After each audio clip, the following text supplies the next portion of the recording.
Hello there guys, welcome back to Guide with Samuel, and in this quick tutorial, I'll show you how to insert images into a Google Doc using your Windows PC. First, open your document at docs.google.com and make sure you are signed in. Then place the cursor where you want the image to appear.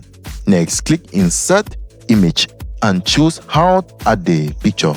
Upload from computer, drive, photos, or by URL, camera, or search the web.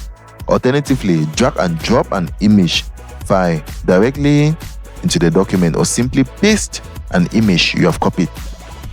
After the image appears, click it to resize using the corner handles and use the toolbar or the image options menu to set wrap text, break text, or inline, and to adjust alignment.